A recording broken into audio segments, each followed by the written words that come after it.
Alam mo ba?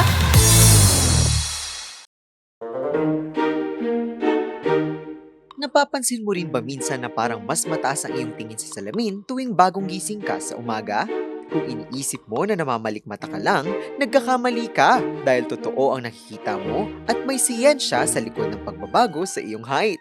Heto at aking ipapaliwanag. Ang iyong gulugod kasi o spinal column ay binubuo ng mga buto na may coated cushion o mga intervertebral discs sa pagitan nito.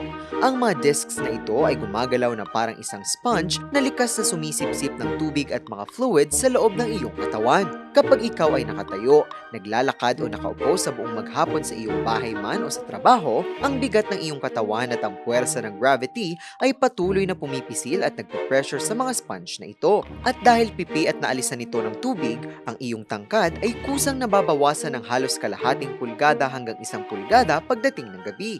Pero, heto ang nakawiwili at nakamamanghang part kapag nakahiga at natutulog ka na sa gabi. Dahil patag ang iyong posisyon, nawawala ang lahat ng bigat at pressure ng gravity sa iyong likod.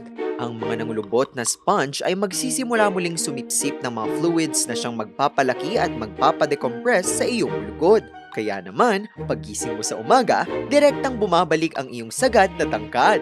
Yan lang muli sa ngayon mga ka-RNG.